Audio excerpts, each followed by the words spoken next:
What's going on, XFL? How we doing today, fellas? It is your host, Nick Larson, and I'm here with our producer, Regan, and our fellow staff member, director What's of going on, officiating, XFL? Mr. How we Van doing today, Flank. fellas? Ooh, It is I your got host, myself on Nick here. Larson, and I'm here Van, with Regan, how we doing today, fellas? and our Very fellow good, very staff good. member, Hope director everyone's of okay. What's going on, XFL? Mr. How Everyone's we doing okay. today, Such a fellas? nice It is your Canadian. host, Nick Larson, and Regan, I'm how are here you, with sir? Regan, how we doing today, fellas?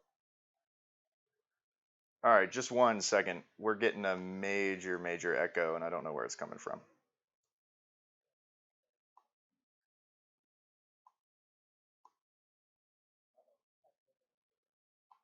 Oh, I get it now. All right, so since that cool little link was posted in announcements for you guys, I had it playing in the background, and I could not figure out. I was like, where is this sound coming from? I had absolutely no clue. All right, well, you we're all figured good it out, though so now. we're good. We're good? Okay. Yep, all So good. we'll kind of break down the show for you guys today. So we're going to start out with our Hall of Fame inductees. We brought in all the votes, tallied them up, and we will see who are the next two XFL users that we make in the XFL Hall of Fame. Then we will go to our Madden generated or drafted players Hall of Fame, drafted or undrafted, I guess. And that'll just kind of be, I think this Madden cycle, since we did 9 seasons, we have 18 people. So 18 guys that we could, Van signed in as his girlfriend again on YouTube. And then we will finish up with the Madden 19 top 25. We'll go 25 down to 1, and we'll see where everyone fell and how it all went. Hopefully we can see a bunch of guys get some players on here. A lot of guys get recognition. This is a pretty cool, more of an individual award kind of thing where players get honored for their tremendous cycles. It kind of, Reeves, me and you were talking about it the other day. It's kind of cool when a lot of people like to trade so much, but if you can grab someone and hold on to them throughout the entire cycle and perform with them, this is where you're going to see them on that list. This Absolutely. is kind of your reward. Yeah, that kind of stuff. I mean, consistency with one team is always what matters the most. Like, that was something me and Nick really took into consideration. We were debating it. Like, we were, trying to figure out who should be above who and whatnot. It's consistent. There were some players that did really well, but they were kind of a gun for hire that weren't really consistent over the entirety of their career. So that can be really looked at as like a system type of player, that somebody that was really good, like a Kirk Cousins or something, that's like only good in one particular system, and then they go into another area, another team, another system, and they just can't perform at the same level. Yep, and then that'll make a huge difference in Hall of Fame voting. Absolutely. So then I kind of had Ace and then Regan both submit a list, and we kind of took, and then I did one too, and we took kind of like the averages of each one and kind of moved the guys around. Regan and I last night kind of talked it over and really, moved these guys around how we thought they should be. So it'll be interesting to see who. I mean, no one's going to agree, that's for sure. Everyone's going to disagree. It'll be interesting to see. Van is coming in completely blind. This is going to be revealed to him the same as it is to you guys. He has no clue what to expect. So it'll be interesting to see if he gets anybody on the list. Yeah, he's our reactions guy. Yeah, yep, absolutely. We'll see. Yeah, that'll be a live reaction. I know Doss wants to know what's going on in chat. That I know so far. We will make sure. Yeah, you can be our chat guy too. Perfect. If anything pops up that's interesting, go ahead and you are the voice of the people, my friend. Okay, well, Doss just told Higgs he can go eat a fat one. So oh, that's boy. Nice. We're up to date there. So carry. So that's going to be just real quick. It's AFC West rivalry in Madden 19, and then they're both going back to the AFC West for Madden 20. So that rivalry, heats up a little bit more, especially because Doss has been in the league for 24, 23, 22 seasons and does not have a championship yet. Ooh, and Higgy has been in for 5, 6, and has one. So I know Doss is not happy. Higgs is out of trades already, I think, too. So. Oh yeah, I think yeah. All right, so let's go and get started here, Reegs. So we're gonna start with the Hall of Fame inductees. You guys all voted. The votes are in. Reegs, go ahead and pull that graphic up if you got it, man. All right, we got it. So congratulations to Jack Tyler and Sean White. The people have spoken, and you guys are the newest XFL Hall of Famers. A little round of applause there for you guys. Sean has been here from basically the beginning. He was on staff when I joined. I actually took his spot. No offense, Sean. And he's been a great community member. When Jim and I kind of closed down shop for a while, Sean kind of rallied the troops and kind of tried to keep it going. Somebody that I kind of go to talk. Hey, am I doing okay? Are we looking all right? And he's always giving me an honest opinion. great guy to have, always positive. He takes his losses on the chin, but he never leaves. He sticks around, and I'm hoping this next Madden is his Madden. He leads Mahomes to quite a career. And then Jack, they're kind of, Jack puts up some really nice content, and then some interesting content that's different from what other people put up. And then obviously Jack has the Super Bowl wins to go along with it. And then he's been in here for I think season 20. I think he's been in 22 seasons. So he's been here forever too. We can't get rid of him. Even with busy football season, he always manages to hang around. Van, what do you think about these guys? Are they deserving? No, absolutely. Both these guys have been staples since I joined anyways. Always easy to book games with. Always sim gameplay. And I like what you said about Sean. He's always got a good attitude, good vibe and chat. And then there's Jack. That's the cornerback stealer of the whole league. So, Jack's a great team builder. Like to watch what he does on that front. And I'm looking forward to being in his division, see what I can do. Yeah, Regan, honestly. how about yeah? Oh no, honestly, I just got a real quick thing with Sean. I think the only reason he was voted in was because, and this was the main reason I voted him, was like, all right, this guy for sure, Hall of Famer. He tolerated an entire cycle of Lamar Action Jackson the whole time and didn't. I mean, the AFC North was a revolving door, man, but he was there the whole cycle, took game in and game out, and just took it on the chin every time. I was like, man, you got to give him props for that. Daw says in chat, no way, can't get rid of Jack. He's the only one that lets the AFC get trophies. Yeah, that is also true. That's also true. But yeah, and then let's just, real quick, the other three guys that didn't get voted in. This was really tight. Boone, AirV, and Dave all got votes as well. So this is going to be a really competitive Madden 20 cycle with a bunch of the new guys hitting that 10 seasoned in mark. It'll be interesting to see who gets in Madden 20. So shout out to AirV, who's been here from the beginning. Dave's been here forever. And then, Boone.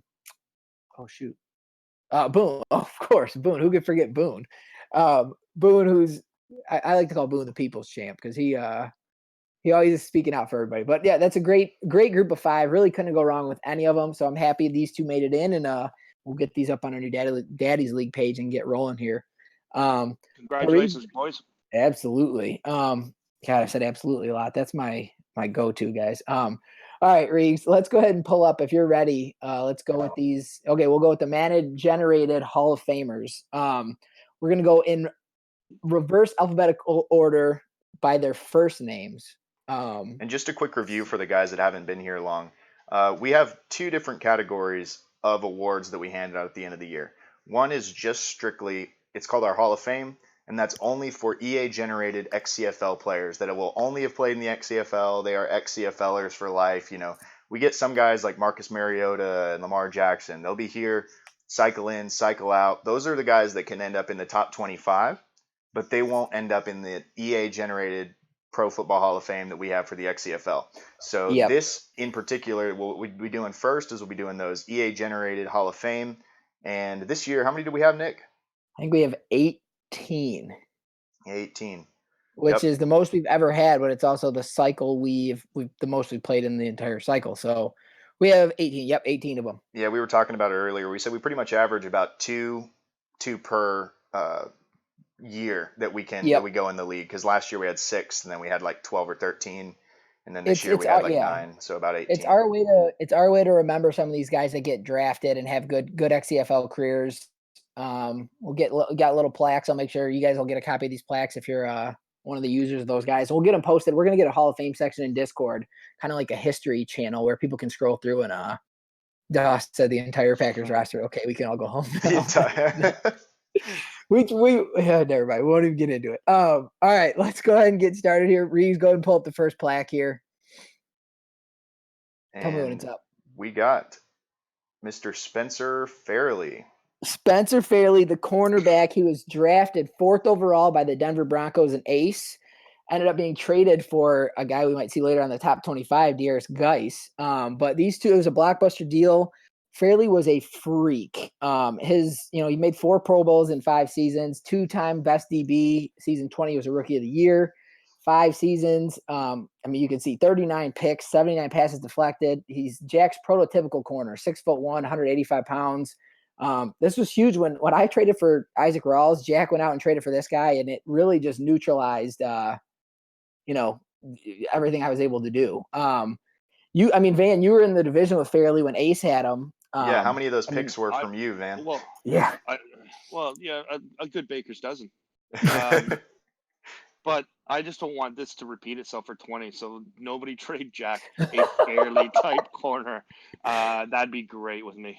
He was a freak. I mean, he was 6'1", and I think he was a 98 speed, something ridiculous. That it's Jack's prototypical cornerback, and that's all we can really say. I mean, he's a beast. He deserves it. He played out. This is one of the rare guys I think we saw on 2 teams that's going to come up with one of these plaques. So, what was his speed? Like 95? Faster. Faster than that, 96, 90, it was something. He had those 2 stud corners, but Fairley makes it to the XFL Generated Hall of Fame. Congrats, Jack, and congrats, Spencer Fairley. And like Van said, no one traded any of these guys anymore. Absolutely. No nice pick, Ace, by the way. Yeah, absolutely. Great pick, Ace. Way to groom him for Jack. This next one's an interesting one. Reeves, let me know when you're good. Up is Mr. Santez Clark from the Atlanta Falcons. Santez Clark, no one talks about him because for the longest time, the first, 5, 6, 7 seasons, it was all about the Tech McKinley show. Santez Clark has put up double-digit sack numbers in all 8 seasons, and he finished with 118.5 sacks, 101 tackles for a loss, forced 19 fumbles, 4-time Pro Bowler, 3-time best linebacker, and received season 22 Defensive Player of the Year. First-round pick, 23rd overall in the first draft. So he already had Tech and decided he's going to come away with this guy. And look at the production he gets out of Santez Clark. Van, you got anything to say about Mr. Clark here? I don't pay attention to Josh's rosters too much, and I can honestly say here I don't really know a lot about this guy. Yeah, well, you don't have to pay attention to him because he never won anything. He never won any Super Bowls. Oh yes, Mic drop. So, if you did watch any of the playoffs, you didn't see this guy much because it was Josh was usually one. Yeah, that's it right there. But Josh was a sack machine. He really was this entire cycle between Tack and Santez Clark. I think we had over 250 sacks, something ridiculous. But whatever he's doing, he's got that working for him. Trades away Tack and doesn't lose a step with Santez Clark. So did he user this guy in Tack? Is that what you're saying? He used it. Yep, he used Tack and then used this guy, and he played him at outside linebacker, which must get a lot of pressure. Yeah, must. Well, I mean, if you're Jack, yeah.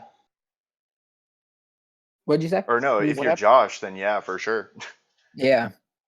Oh yeah. Oh, Josh said Spencer Fairley went a pick before him in the draft. Oh, that's a bummer. Yeah. Didn't Dust get Holmes though? Yeah. Holmes. Yep. That was a great draft. So that that did work out pretty nicely. Yeah, I think I took a guard. Dude, Dawson chat. Josh Stewart, Little Hannah sniffing out the dairy.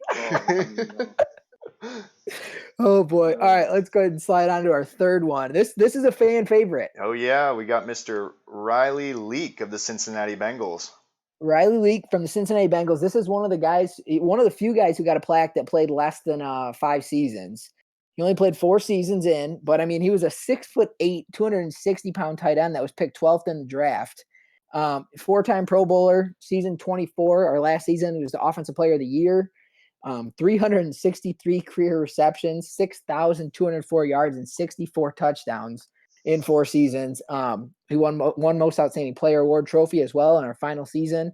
But the Cincinnati Bengals did not have much going for them all cycle. Even before Robert was here, they struggled. And Leake was the guy who kind of put them, on everyone's radar. Leake was tough to stop. Reegs, I know he was in your division. You want to talk a little bit about Riley Leake? Oh yeah, man, he was unstoppable. I mean, you can't put a safety on him because he's 6'8". You can't put a linebacker on him because he's too fast. I mean, this guy was absolutely a freak. I mean, you could not. He was Jared drafted a real nice tight end that he did late in the cycle, but man, Riley Leake was the original beast at tight end. This guy was a 6'8". I mean, just monster in the red zone. I mean, he caught God knows how many touchdowns against me. I mean, this guy, he was the one guy. I could pretty much cover everybody on the field, but man, Riley Leake would find some way to get open against me every game. And even if he wasn't open, Marcus Mariota, Max Ecker, Jameis Winston still threw it to him, and it was picked off. Catch it. They had a fair share of interceptions. I mean, yeah, that's true. That's fair. But Josh Higgins, Higgy says Riley the cheese leak. Doss says I'm giving out Razzies. Riley Leak, come get your Hella Chinese trophy. So Hella Chinese was actually the guy whose place I took, who abused his tight end Vance McDonald in Madden 17. The XFL used to have a rule where a tight end could not lead team in catches. And we ended up getting rid of that rule. Tight ends were kind of cheesy where you could, the middle of the field is always open. So now it's, Riley Leak's proving it still kind of is that way. But more realistic. You see guys like Jimmy Graham in New Orleans who lead their team in catches. So, but Riley Leak, definitely a fan favorite. In 4 seasons, he was able to grab that many passes. Ace even said he got 8 seasons of targets in 4 seasons. So he's how did he not break the percentage rule? Because they threw so many times, because no offense to Robert, but the Bengals were losing a lot. So they, he still, had his rushing and passing percentages in, but he managed to stay under every single time, which is very impressive. I couldn't name another player on that team. No, me neither. I honestly can't. Brody Spriggs, the right tackle who caught that 1 touchdown pass. Oh yeah, that was legendary. Oh yeah. In prime time, dude. Oh, that was great. I died. Time. Oh, that was fire. That's like top 10 XCFL highlights. Oh yeah, that was But no one really knew who Robert was yet, and then he comes out throwing play action passes to right tackle. Who's right tackle? Yeah. Yeah. Josh just said 31.99999%. Oh boy! All right, let's go ahead and move on. When you're ready, Reeves, yes, sir. We have Mr. Rashad Poyer of the New Orleans Saints. So this was Brent's halfback that he drafted, 21st pick in the draft, that came out with like 85 speed, something just ridiculous. And he did work with him. He ended up getting his Excel up to like 93, 94, but in 5 seasons, 78 games, 2-time Pro Bowler, season 23 Offensive Player of the Year, best halfback, season 18 Rookie of the Year. You can see 91 total touchdowns in 5 seasons. He did it through the air and on the ground at almost 10,000 yards, 9,000 yards total.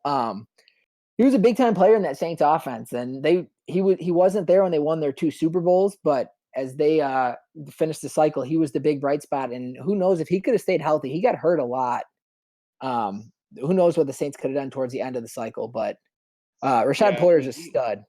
He made the best out of this. I remember when he got drafted, and I felt bad for him looking at that. And this was the first time we realized, okay, there's no fast backs anymore. You know what I mean? And 85 was going to have to work, and the guy just ran with it. But I mean, he did, yeah.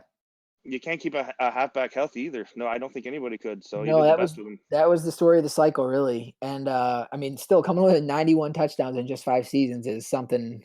That's something special there. But I don't know how much room there is for a 5'9", 194-pound, 85 speed halfback in the NFL. Yeah. And why was he drafted at the top of the first round? Yeah, sounds like Ray Rice. Yeah, I thought so. Yeah. Oh boy! But Rashad Poyer, here's his name called, and he will be entering the XFL Hall of Fame. We can go ahead and move on, Reeves, to our next Hall of Famer. Yeah, next up. You know very well. Next up is Nick's favorite DB in the league, Mr. and the one and only Perry Pennell of the Baltimore Ravens. How this guy made it in here. I totally had him not on here. Reeves must have snuck this one in. But in all reality, as much as I hate to say it, he's not Josh Jones of Madden 18. He never even was close, even when Reeves was trying to act like he was. Perry Pennell was drafted in the first draft, the 13th overall pick. He played a little free safety, played a little corner, good size at 6 feet, 204 pounds, 3-time Pro Bowler, no awards to go with that, though. But 540 career tackles, 30 tackles for loss, 43 picks, 102 passes deflected, and 8 touchdowns. And he added 1 rushing, so 9 touchdowns. I forgot about that. But Pennell was that when you thought of the Baltimore Ravens this cycle, you thought of their secondary. And Perry Pennell was the leader of their secondary. Although he didn't show it all the time, he did step up when they needed most. And he didn't stuff the stat sheets, I want to say. But 102 passes deflected is very impressive in 82 catching my ass. That's all I'm going to say. He was insane. I'd say at least half of those were drop picks, like no joke. But he put himself in perfect position every play. I'd be like, yes, and then he'd be like clank, and I'm like, what? It was the worst. But man, he's still balled, man. He was from the first draft. Yeah, he was the first superstar, first 99 overall player, right? Or was it Rawls? He was the first. Nope, he was the first 99. J-Mo had him up at like 97, 96, but no, he was the first 99. Yeah, first one to get there. Two and full seasons. I mean, yeah, because he was Hey, Go ahead, Riggs, Van. of the 43 interceptions, how many did Sean give you there? Oh man, that's a. I'm gonna have to plead the fifth there. You don't Yeah. kiss and tell. I mean, I might have paid him a little No. bit. Like, hey, see that guy number 24? Do you mind? I don't know, kind of like throw at him a little more. I'd appreciate it. Thanks. Doss says, Mr. Pennell, step up and claim your Perry Panhands Pennell trophy. Yeah. Nice paddles, Yeah. Pennell. For real. there- Nice there hands, you feet. go. Yeah. All right, Reeves, go ahead and pull up our next player. It's another defensive back. Yes, sir. Same draft as Perry Pennell. We have Mike Bly from the Washington Redskins. Another Redskin corner. He was the first safety drafted in that class. And I mean, obviously Jack, 6'3", 200 pounds, had decent speed. It was kind of the start of the cycle for Jack. He was building back up, and this was the guy he built that secondary around. Even when he drafted faster players, Bly still remained a solid part in that secondary. 552 tackles, more tackles than Pennell. Same amount of picks as Pennell, more tackles for a loss than Pennell. Less passes deflected, but this was a stud. This was a playmaker for that Redskins team. Let him do how many Super Bowls? 4 Super Bowls. Yeah, he had 4. 4 Super Bowls. Yeah, he won 1, lost 3. But Mike Bly, that's a prototypical safety for Jack at 6'3" with decent speed. So and he had good hit power too. That was the biggest thing that jumped off the charts. Is I remember in that draft there was Pennell was like the best cover safety, and then you had Bly, which was like the hit power guy. I think he came out of the box with something in the high 80s, if not 90s. It might have been like 91, 92. Poor Van just sitting around here looking at all these Redskin DBs, just not getting excited for next cycle. Right, Van? Right. He died. Right? We Van's lost him. Yep. R.I.P. He fell asleep. Okay. Oh, he muted himself. Oh, I was on mute. Sorry. I was hanging my head in fear. Oh man. No matter what, the guy's going to build the player. Like, he can draft a 60. I know what's going to happen. He's going to draft 2 60 overall cornerbacks, and they're going to be Hall of Famers in 3 years. Oh, Dak Prescott going to have to avoid them for sure. But on this, all right. Yeah, this next guy, he's the first, but not the last Green Bay Packer on the list. We have Malcolm Starkey of the Packers. The Stark Bomber. Yes, sir. Malcolm Stanky. Yeah, he came in with he only played 3 seasons, but he MVP, Offensive Player of the Year, Offensive Rookie of the Year, 3-time best quarterback. That's supposed to say 3-time Pro Bowler, not 5-time Pro Bowler. Sorry about that. He made 5 Pro Bowls in just 3 seasons. That's how good he was. But no, Starkey. Starkey was my guy. He averaged 49 touchdown passes a season. He played really well. He was gifted the keys to, the Ferrari when Rodgers kind of took the bench and Starkey came in, and it was Rawls and Brooks and all these other guys. So Kamara, whatever. He did not win his Super Bowl that he was supposed to win, but a hell of a career for the guy who was taken 25th in the draft. I think he was the 5th quarterback taken that year. After Mormon, I may add. After your guy Mormon, yeah. And it's a heck of a career. If you can start even in 3 seasons, if you average more than 5,000 passing yards per season and almost 50 touchdowns per season, I mean that's just insane. He did get hurt that last one. He missed one pass once, and Nick almost benched him. Yeah. Yep. Rodgers almost got the call to come back in. For the dude with he had like that one quarterback with like the sleeve and who was that? He's like your backup that looked totally sauced up, like he was gonna just dart somebody up.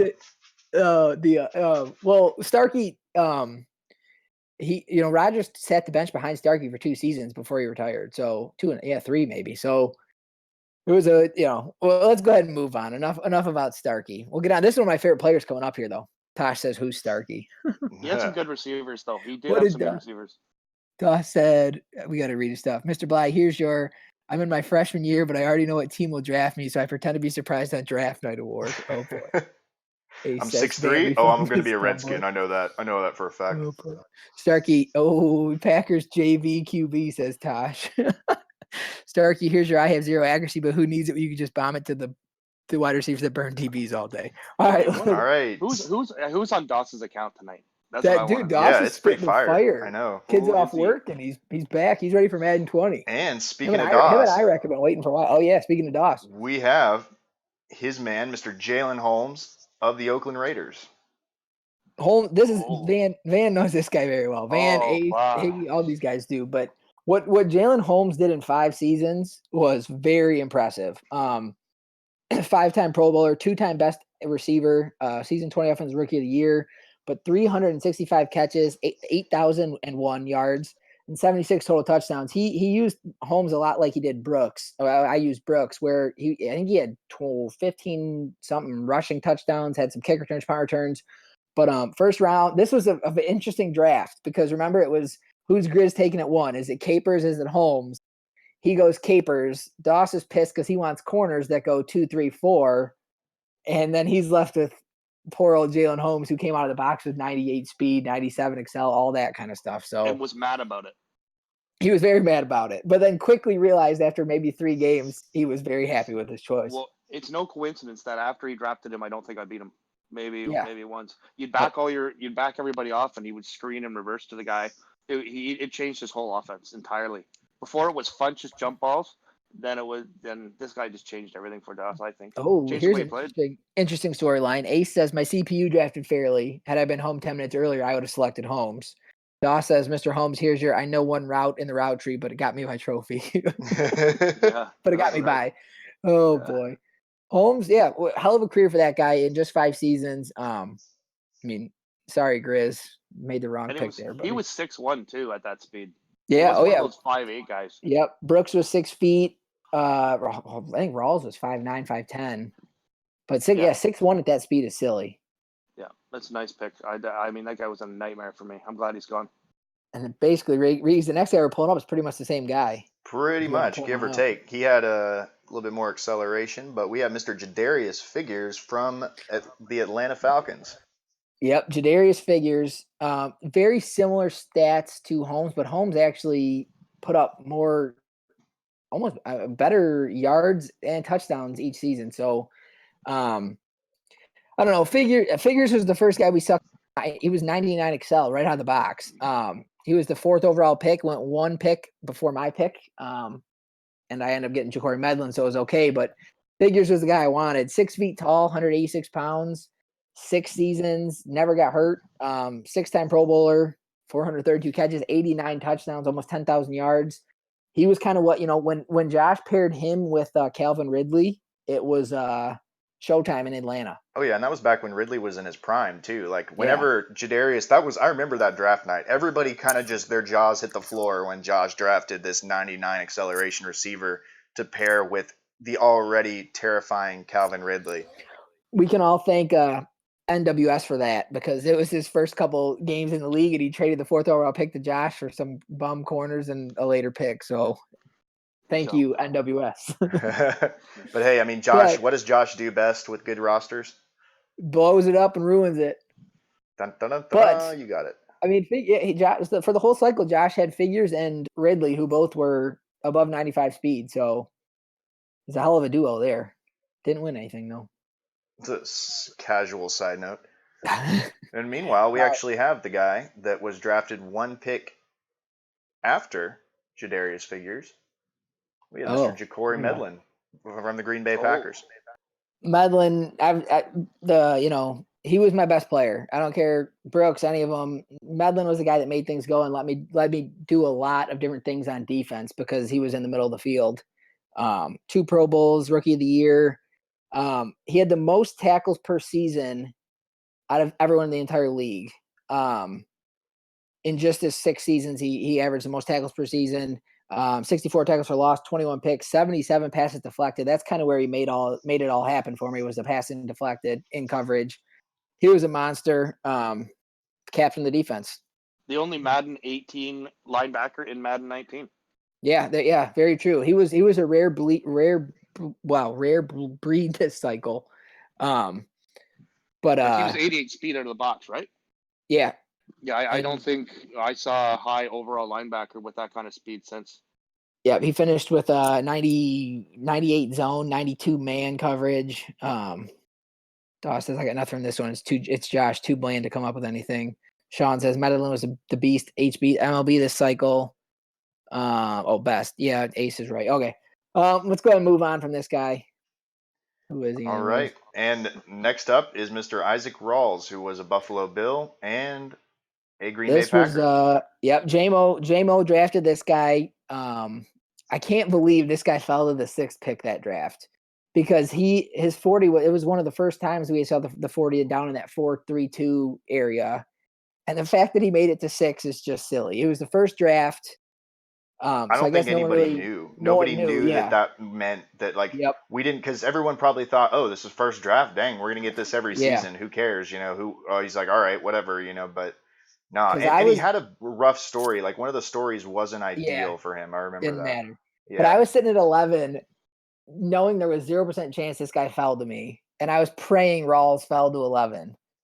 And where I drafted very often this cycle at 11. But I knew, and then so J-Mo took him, and he just exploded onto the scene. 8 total seasons, 7 Pro Bowls, would have been 8 Pro Bowls, but he got hurt in his last season with J-Mo. 4-time best wide receiver. He was rookie of the year. 507 catches, 13,000 yards, and 132 total touchdowns in 8 seasons. At 5'10", 180 pounds, very durable. Other than the one season, he was a freak, man. The second best receiver this cycle. Yeah, easily. Well, you let J-Mo build him for you, so that worked out. Yeah. We actually swapped our draft picks that one. But so that was the year. Yeah, J-Mo took him and just put him right on the map. You had that Josh Allen with 99 throw power, and then you had Isaac Rawls with 99 speed, and it was just silly. And it worked for him. He got him to a Super Bowl, lost the Super Bowl, but he got there. And then just put up silly numbers that we've never seen. I think he's the current holder for most yards in a game with 3,000 something. He is has the highest. 300. What is it? 320? I think 300. He like barely cracked 300, but I remember that. That was a wild game. I think it was in a double burger game against somebody, but R.I.P. J-Mo. Hopefully you come back, man. Get that internet figured out, pouring out for the homie here. We miss you, bud. Yeah, we miss you. We miss that guy. Yeah. The double burger game was against me. I didn't even realize if he put up that many yards against me, I would have cried. I'd have been like, I don't know. That would have blown my mind. But anyway, we have another member of the XCFL Burger Club up with the Kansas City Chiefs, and their player is Garrick Sweeney. So Sweeney's the guy that flew under the radar for most of the cycle. He was only a 2-time Pro Bowler in his 6 seasons, but he was those seasons were incredible. 2-time best linebacker. He was drafted way back in the, I don't know if that's updated. I think I accidentally put the same. No, that is right. So, first round pick or 21st pick in the first round. So he was drafted way back then. And he did a little bit of everything. He was kind of a Swiss Army knife. You see the 439 tackles, 76 tackles for a loss, 45.5 sacks. 12 picks. He played everywhere on the field for that Chiefs defense. And, the story was always about the Chiefs and Higgy's offense. But Sweeney was kind of the guy in the middle that made that defense. And Van, I don't know if you're familiar with this guy. He was in your division, but he definitely flew under the radar. And he won a Super Bowl. Yeah, he would use him on those inside blitzes really nice. Come across, and he was good in coverage. So, a solid building piece for the middle of the defense for sure. Yeah, I like Sweeney a lot. Got it at Super Bowl, which is a rare occurrence, and that's huge, man. But let's go ahead and slide on to the next guy. Yep. Next up, we got DeSean Watts, the Green Bay Packer and Buffalo Bill. So this was the guy who was swapped in the trade for Isaac Rawls. Yes, sir. And I will, Watts did very well for me as a Packer, but he put up his big stats once he got to Buffalo. J-Mo had an insane defensive line before he got Watts. And then he added Watts to that, and he kind of just took off. 7 Pro Bowls in 8 seasons, 2-time best outside linebacker or best linebacker, 178.5 sacks, 119 tackles for a loss, 23 forced fumbles. He had the most sacks per season out of any of our players, and that was a big testament to J-Mo and what he built in Buffalo. Poor guy, he's gone. DeSean Watts, great cycle for him. He was, 11th pick in that loaded draft, that first draft. A lot of guys from that first draft class that just really made some noise and had some great careers. Yep, we got another guy. He wasn't from the first. We got 5 Actually, to go. He 5 was. to go. Okay, Actually, he was from the first draft class. We got Mr. Bryce Hepner, hepatitis B, coming from the New York Giants and the Atlanta Falcons. Oh, nice. Hepner. We all can make fun of Chad all we want.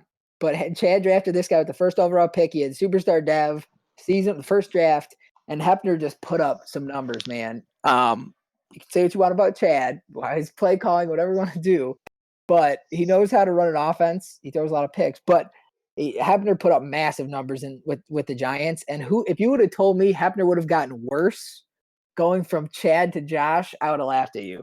But sure enough, it happened. That's really strange, isn't it? Yeah. That's really strange. Hepner was a monster with the Giants, and then he did very well, had some Falcons, but it was nothing like he did with the Giants, man. Chad had Hepner on the map. Hepatitis B, man. Hep B, man. He thrives best in big markets. Yeah. Oh, yeah. You know, because I hear that Atlanta has an issue with Hep B. Maybe it just brought too many bad memories. You know, they just kind of. All right, I'm just kidding. God. All right, but now this guy, I don't even know who this guy is. Hepatitis, see you later. All right, let's go ahead and move on. Mr. Barry Brooks of the Green Bay Packers. I mean, there's nothing to be said about this guy. Eight Pro Bowls. Can you remind me? 5-time best receiver, 188 touchdowns. He was a second-round pick. 38th pick of the second, or 10th, or what? 8th pick, 10th, whatever. 6th pick in the second round. Put up some big numbers. Is he your favorite EA Gen since you've been playing, or what? Oh, yeah. Yeah. Yep. I'd have to say Brooks over all three of your receivers. Yeah, Dixon Bishop was up there, but if I would have had Bishop for 9 seasons, I only had Bishop for like 3 or 4 seasons. But can you imagine an all Nick offense like Barry Brooks with those 3 towers? Like, Gordon Todd. God. It was his 88 truck, really. It was his 88 truck. That's what made him. Brooks had, it was fun. He was kind of the first one when we really, him and Rawls both came in at the same time, and that's when it kind of put the speed. We all realized how important speed receivers are going to be, especially because at the beginning of the cycle, Madden was not giving us any fast corners in the draft. Yep. And that's when Brooks kind of made his mark, won 2 Super Bowls, led me to 2 Super Bowls. And that was the big thing here was, what's his name? I gave J-Mo 3 second-round picks, 3 late second-round picks to move up for an early second-round pick. And that was the Barry Brooks pick. So it was a hefty price. No, when you first did that, I was kind of like, whoa, that's a lot of money there to move up, you know. But no, that was definitely a good guy to have fall. He took some building. He took a little bit of building, though, right? Yeah, he was a 73 or something out of the box, but it was fun. It was a good one. This next one is a guy I'm very familiar with, Mr. Alan Agnew of the Chicago Bears. And another guy whose name doesn't get mentioned a lot. He was quiet over there in Chicago, but quietly put up 120 sacks in 8 seasons. He was another guy. He was taking that first draft, 5th overall. He played a little DN, a little outside linebacker for Tosh. Tosh didn't draft him, but Tosh came in and built him up. Even at an age when he kind of was supposed to be trending downwards, Tosh had him trending upwards. And, Agnew sacked Rodgers and Starkey probably 100 out of those 120 times. So season 23 Defensive Player of the Year, 4-time Pro Bowler, and a Super Bowl champion. Alan Agnew, him and Sweeney both on this list that quietly put up huge numbers. Here's a guy that was anything but quiet. Up next on the docket, we have Hakeem Spriggs from the New England Patriots. Oh, Mr. Spriggs. Oh, boy. Had his own Twitter account. Had his own Twitter account. So did Hep B. Yeah. This guy was like, no matter where you threw anywhere near the guy, he was all over the place. Yep. Warp pick God. Unbelievable. I don't know if I've seen a corner like that. 6'1", 180 pounds, and had just silly speed. 98. Who was taken with the first pick in this draft? It had to be a quarterback, right? Yeah, I'm pretty sure it was. Because Spriggs went second. No, it had to be. I'll have to think about that. If anyone in chat remembers, he ran like a 4.2 and change in the. It was silly. It was 4.29, I believe, and that was just. Grizz got this one right. You couldn't mess this one up, and Grizz got this one spot on. But 3-time Pro Bowler, Defensive Rookie of the Year, 10 field goal blocks, which you don't see that stat on anyone else because he blew everyone out of the water. The guy was Grizz always would formation sub him in, and he blocked field goals like it was his job. Bueller. That's who it was. Grizz just said it in chat. Vikings took Norm Bueller at number 1. Oh, yeah. Storm and Norman.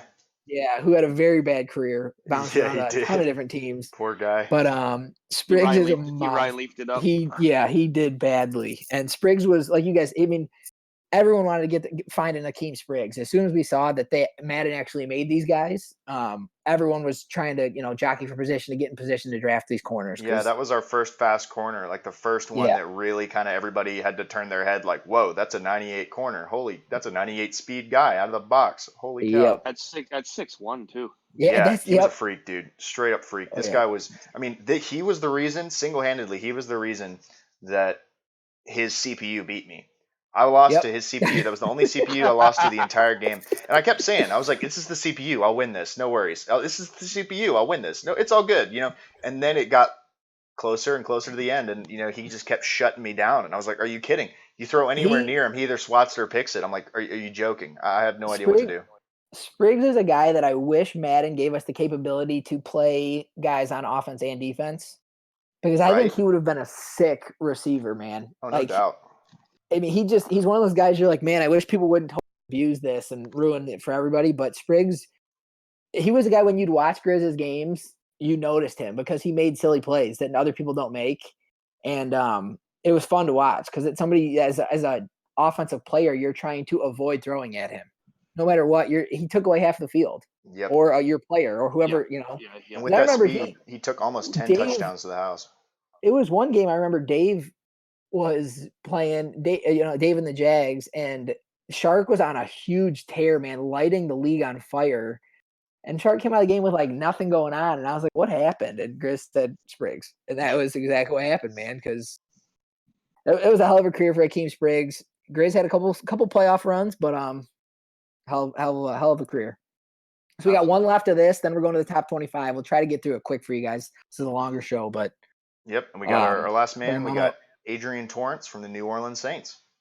So Torrance is another guy that kind of went under the radar. That defensive line, after Brent traded Torrance was the reason Brent traded Davenport for DeSean Watson, because Torrance had a massive year, another late second round pick, 5 seasons in, 5-time Pro Bowler, 4-time best defensive lineman, 94 sacks in just 5 seasons. Torrance was a freak. 6'3", 242 pounds. He was a skinny little guy. But he was, I believe Brent might correct me, but I'm pretty sure he was his user guy, because he had the other guy that he drafted that first year as his non-user on the other side. I mean, those Saints defensive linemen were insane. He had Kenny Clark from you in that first trade. I mean, that whole defensive line was wild. He had Denard Roberts too, the guy he took the first draft class too. Roberts, that's the guy. Yeah, it was. And Roberts could have easily made this, but I was looking at the two of them, and Torrance just blew Roberts away. I think Roberts had 102 sacks in 8 seasons, and Torrance had 94 sacks in 5 seasons. So 3 less seasons and 6 less sacks or something. He definitely earned his spot here. Yep. So Adrienne Torrance can draft so well. Yeah, don't tell him that though. He except for the 85 speed, and even then, no, he develops well too. I mean, the 85 speed halfback, everybody would have been like, "No, we're done. Like, go to the bench, go sit down, shut up." But no, dude, he didn't kick the bucket. He turned him into now an XFL Hall of Famer.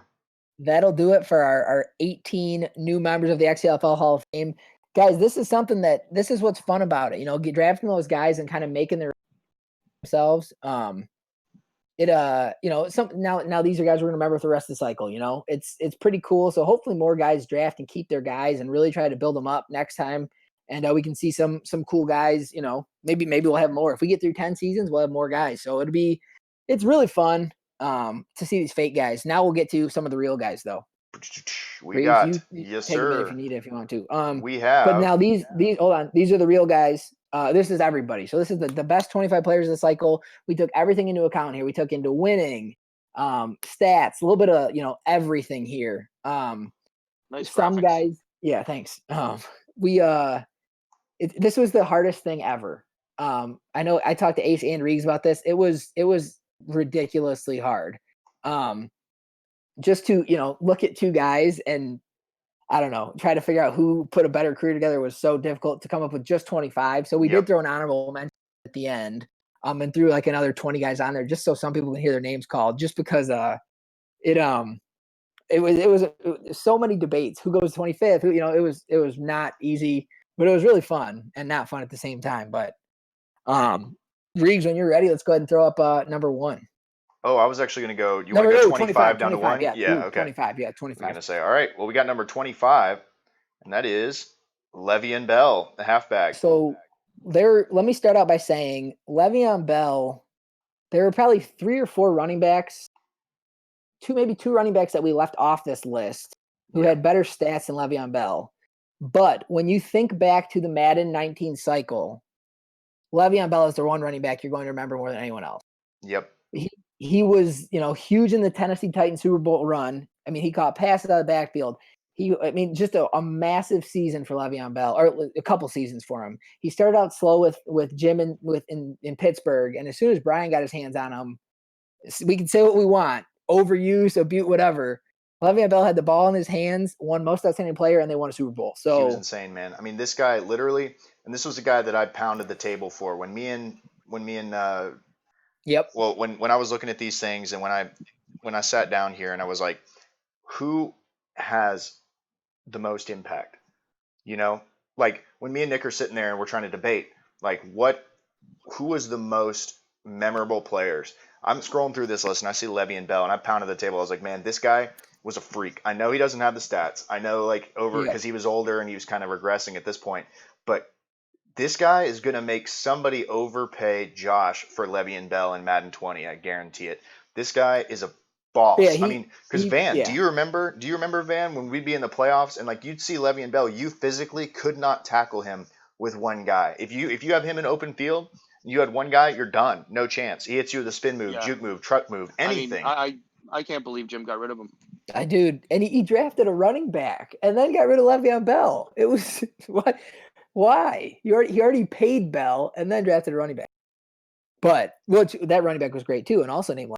But Higgy says, "R.I.P. Jim." We love Jim. I talked to Jim today. He's going to help us with our Daddy League site for Madden 20, so that's cool.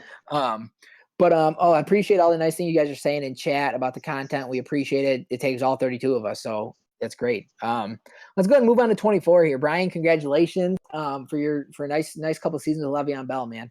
Yeah, and of course he was a Raven for a little bit because he was picked up in take halfback that gate. helmet off of there. Bro, no. He was one of that matters. That was from free agent gate. It was halfback gate, bro. Every single halfback got together in a room and they agreed we're going to Baltimore. We're going to screw over his cap situation for the next 17 years, and we're all going to go sit in in Baltimore and get paid like I don't know, $17 million a year. For our last year. Were you running the wishbone up there in Baltimore or what? Yeah, we did, dude. I'm telling you. No, I actually had all 3 of them running through. We had Kamara, we had Gurley, and we had Le'Veon Bell all on AARP all at the same time. It was great.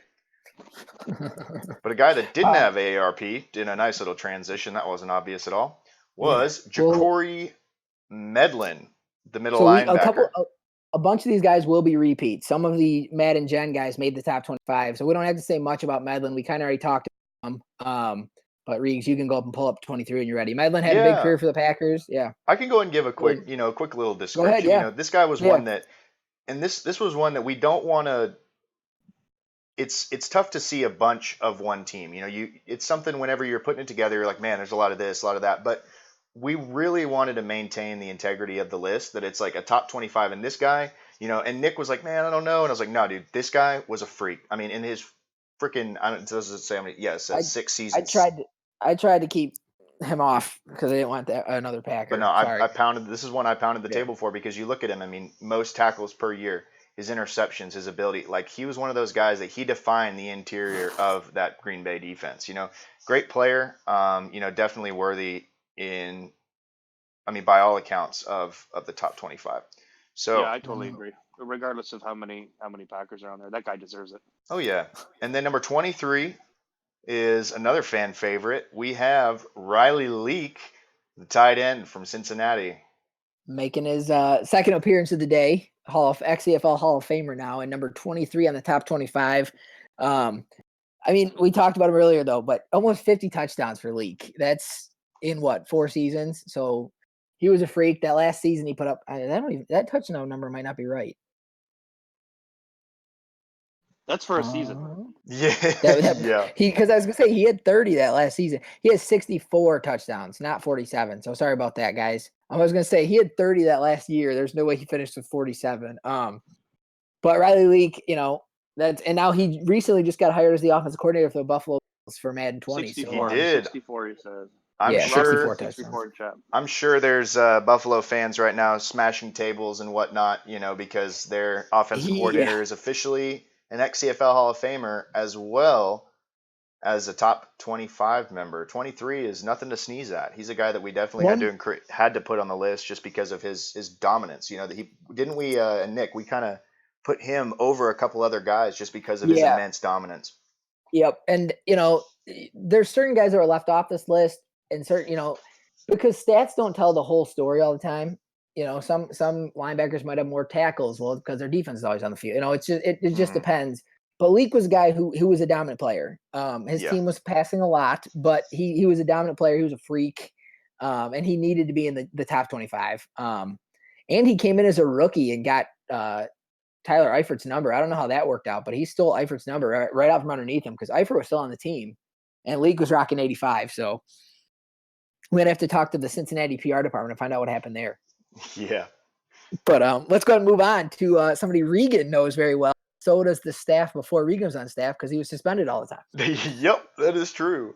And it is Mr. Lamar Jackson. He cleaned his act up early in his career and figured out how not to break the rules and ended up on the top 25 of the year. And it's saying because you lost Lamar at a time where it was crucial for building. And you lost him. I mean, you had a 7-game suspension, a 3-game, and a 1-game suspension. So almost 10, 11 games that were crucial to Lamar's development. He lost Dev because of it, but you worked with us. You got it figured out, and Lamar's sitting here with a huge career. Rushed for 1,000 yards in one season, very simly. It wasn't like you were running like crazy. You were breaking off big runs and read option and everything we kind of asked you to do, and you did it. And Lamar had a huge career. Maybe nothing special throwing the football, but he took care of the football.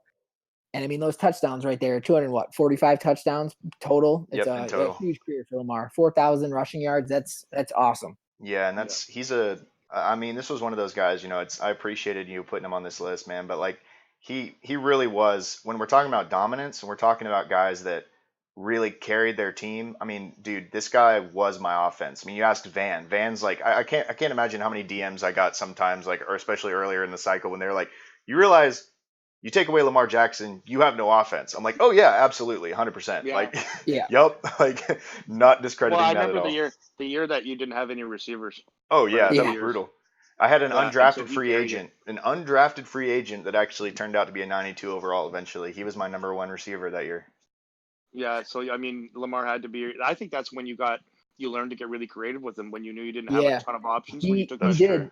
You went and built a playbook, and you found ways to make it work, and that was really cool to see because you and I and Brent, we had a lot of conversations. Talking how to stay within the rules. You were trying to get it, just and you took with what we said and you made it work. And you kept saying there's no way to be successful with a running quarterback in this league, and you found a way. And here he is sitting at 22. Yeah, Nick, do you remember there was actually, I don't know if I sent this to you or Brent. I actually said at one point, I said, can I just switch him to a halfback? Like, yeah, you asked me. It was you? Oh man, that was brutal. And I was like, I mean, yeah, I guess if you want to. And he, but yeah, it was great. It really just showed, you took 3 suspensions, a 7-game suspension, which would have caused most people to leave, and been pissed and roster dumped and everything. And we were, wondering what was going to happen when we issued it. This was the first ever 7-game suspension in XFL history. Brian later got the second. But we didn't know. Great company there. Yeah, thanks. we didn't know how it was going to go, and you took it really well. I literally took pictures of every Baltimore Ravens contract just in case Regan went through and dumped all their players. So we appreciate you not doing that and staying in, and look at you now. Well, I appreciate you keeping me here. Yeah. Well, I said the other day in chat, somebody was talking about, the old running quarterback adage about what to do, what not to do. And I said, just go back and watch Regan's stuff. I mean, he knows what to do. Yep. He knows like when to take off, when to do it sim, how to build in a running playbook into your quarterback. And dude, if I can say one thing about this is going to set the template moving forward for how to run with a quarterback that's athletic. Yeah, absolutely. And I actually told Brian, go ask Reeves how to work with, because he wants to use Cam. I said, go figure out how to use Cam in Madden 20. But let's go ahead and move on here to number 21. Number 21 is the safety, Malik Hooker from the Indianapolis Colts. The Colts Little hammer had, action. the Colts had two safeties that almost could have made this. TJ Green, Malik Hooker had a huge career, man. 708 tackles for a safety, 83 passes deflected, 48 interceptions, which is the second most out of all safeties. 30 tackles for a loss. He was huge in that very difficult division. Hooker was one of the best players in that entire AFC South, and shout out to Hammer getting the guy up on the list at number 21. But Malik Hooker was that dude in Indy. Let's hope Ace gets the same production. Yeah. Oh yeah. And he sure was. So. And that was something to say on this guy that was tough. Is honestly, Malik Hooker's production was limited by the secondary that was in Indy. He had a great running mate in TJ Green, who had almost identical stats to him, but Malik Hooker had a little bit better and was clearly, the leader there. But man, imagine how much better he could have been if he didn't have that running mate and was the single high free safety. I mean, it was a really good cycle for him, really good. Yeah. Another guy. Oh, go ahead. Sorry. Yeah. Yeah. We can go ahead and move on. We'll go quick with this next one. Okay. Yeah. We got Mr. Malcolm Starkey, the quarterback, number 20. This is another guy I wanted to put at 25 or lower. And Regan said no chance. I said Lamar should be higher. Regan said no chance. But Starkey had a big career. He was a big part of the cycle. And that's all we need to say. I mean, just 66 completion percentage is the highest of all quarterbacks we considered. And And like we said before. I mean, like we said before, the 3 seasons, this was the lowest seasons that we had. But in those 3 seasons, there were 2 most outstanding player awards voted by the league. It's not just like Madden awarded it to him, but like the league said this guy was the best in 2 seasons back to back. And the one season that he didn't get it, he was actually injured. So, I mean, this guy, freak, man. I mean, 13,617 yards, over 5,000 yards per season, and he got injured in one. I mean, it's just unprecedented. I mean, just great success. I mean, part of it is that receiving core, which we might see later on this list. But I mean, I kept pounding the table, man. And I think you'd be hard pressed to find a soul that disagrees. Well, let's go ahead and move on here. Appreciate the kind words. Absolutely, sir, and I appreciate it with you too. We got Mr. Another guy we just talked about. Darius Figures, the wide receiver from ATL. Yep, coming at number 19, the speedster from Atlanta. You can see the stats and touchdowns broken down a little bit more here with 83 receiving touchdowns, 1 rushing, and 5 return touchdowns. He did it all over the field for Falcons in 7 seasons, and Mr. Figures comes in the top 20 here. Yeah, we put him in 19 because of the 1 rushing touchdown. We needed him. We were like, you know what, dude, that 1 rushing touchdown, that's balling. Like, we definitely need him on here. So we put him in 19. Yeah. This next one's one of my favorites because I don't think a lot of people think of him in the top 25. But when you look at the stats and impact on the field, he probably could even be higher than 18. Oh, I like this one. Yep. This is actually one that the Ace had rated really highly. And this is Mr. Adrian Amos Jr., the strong safety for the Chicago Bears, and old Tosh over there. Amos he was key for Tosh all cycle long. Again, Tosh took over the team a couple seasons in, or maybe a season in, and lost a little bit of years of depth to him, but he came up with 47 picks, number 3 out of all safeties, 98 passes deflected, 7 forced fumbles, 13 and a half sacks from the safety spot, 49 tackles for loss, 638 tackles. What Amos did for this Bears defense, they had Roquan in the middle, they had Agnew on the line, and then you have Amos in the secondary kind of, handling things. And it was a tall task. He had to guard Brooks and Rawls all cycle long, and he played all over the field for the Bears. And he got moved down to corner some of the times. It was very interesting what Tosh was able to do with him. And it wasn't like he was a guy with crazy speed or, Tosh just made it work with scheme and technique, and Adrian Amos finds himself sitting here at number 18. And I believe he was our 2nd highest rated safety. And this was one that was tough because we had a lot of guys like, to us, there was kind of a clear number 1, but there was everybody else was like, man, there was a clump of about 3 or 4 guys, with Hooker in there and Amos, but Amos just kind of seemed to rise to the top with all his diverse stats. To be 100% honest, 11 through 18 could probably be flipped any way you want to put it. That is also very fair, yeah. So we'll kind of, keep that in mind as we go, because it's apples to orange. You're looking 50 picks, 100 sacks. What's more impressive? So, and we had to sit there and we had these debates, and the way we put it, it seemed to kind of fit that way. But again, like Nick said, yeah, 100%. You could pretty much argue any one of these guys getting switched up. Yep. Ben, what were you saying? Oh, go ahead. Yeah. I was gonna say like the guy out of the box, like he was one of the reasons I was looking at Green Bay too. Yeah. 93 speed, great zone, great hit power. I mean, the guy's a nice looking player. He just helps that already loaded Green Bay secondary for Madden. Oh, yeah. And he actually has a really nice contract, too. That was something I noticed in free agency of the NFL this year was like, man, he signed a really team-friendly deal compared to some other ones. Boone's trying to say I did running QB. Yeah, Boone, we're not going to go get advice on running QBs. No offense. We'll go ahead and move on here. Number 17. 17 is Myles Garrett, the defensive end for Mr. Sean White in Cleveland this last season. He had the most tackles for loss over the entire cycle. He did. With 160. He's one of the few guys who had more tackles for loss than sacks. Yep. But 161 tackles for loss, almost 550 tackles, forced only 9 fumbles, which is why he is way at 17 and not climbing up into that top 10, because you'll see some of these other guys with some big numbers there. But Garrett was a monster, man. He was huge, Yep. you know, in the AFC North. Yep, I know playing against those firsthand. Ravens. Yep. You did not run towards his side. Like you had to pick it. You had to see. You looked where Garrett was. And you said, "Nope, we don't run it that way. We run it the other way." Garrett, he's a freak. He is. He's run stopping freak. Yep, he's been a freak since he's been in Madden every cycle, and it's gonna be just as scary this next one. That's no doubt. With Tosh in Tosh's hands, oh Lord, help me. Yeah. Well, he's one of those guys you never see traded either. Never. No doubt. No. He's athletically scary in Madden too. Like he's fast. Yeah, I was playing the CPU. He actually picked me off. I was like, I kind of tripped me out. I was like, whoa, hold up. You got some issues with CPUs, bro. I know. I don't even know. If all they have to do is just not play me, you know, in the playoffs, and you'd probably get the win. It's not even that hard. But anyway, all right. Yeah, number 16. Number 16. Bobby Wagner, Mr. Consistency. Big Bob Wagner. Yep. I mean, he played till he was 34, putting up crazy stats. At least 40. Did he regress? No, he didn't. It didn't seem like he did. Regression was a myth with him. Some say he did, but I know he didn't. He was an X Factor before there's X Factor. He was. He was. 755 tackles, 134 tackles for a loss, which is insane for a middle linebacker. 28 in this league, 28 sacks, 34 picks, 81 passes defended, 18 forced fumbles. Started the cycle with VBD and then was shipped off when Ace joined. And maybe did Ace make the trade, or was Ace posted? I don't remember. Ace posted in chat if he did. Ace inherited him. Okay, it's the guy before. Okay, that's what I thought.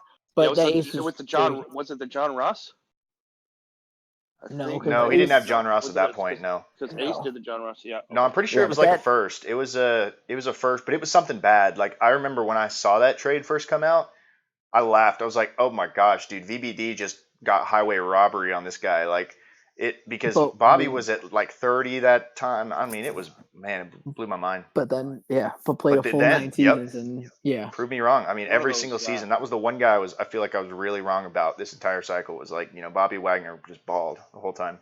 Oh yeah, he was it was just insane. Ace said he was 36 years old. Jeez. Wow. The guy started every time. He wasn't injured that much either. No, he was Mr. Durable. But his production, his stats went down, but his production stayed nearly the exact same. It was insane. So let's go ahead. Number 15. We're into the top 15 here. 15 to go. Mr. Jalen Holmes, Doss's guy, the wide receiver. Yep. Here you can see the breakdown here. 15 rushing touchdowns for the guy to go with his 61 receiving touchdowns. Holmes is a stud. Speedster comes in at 15. We were debating between him and Figures who should be higher, but we went in just the 5 seasons. He did more per season than Figures did. So if you kind of project out, if he would have played as many, he would have blown Figures out of the water. So that puts Holmes at number 15. I think he's number 4 for receivers. Yeah, 4th highest receiver. Yep. And it's true because this is kind of what comes into the effect is like this dominance. You know, he was a very dominant player over his 5 seasons. I know we played 9 and other guys played 9 and were rated lower, but this guy, every single one of them, he was the most dominant player on the field when he would play. Yeah, everyone knew him. Yep. He was, and he dominated. He had just insane yardage numbers.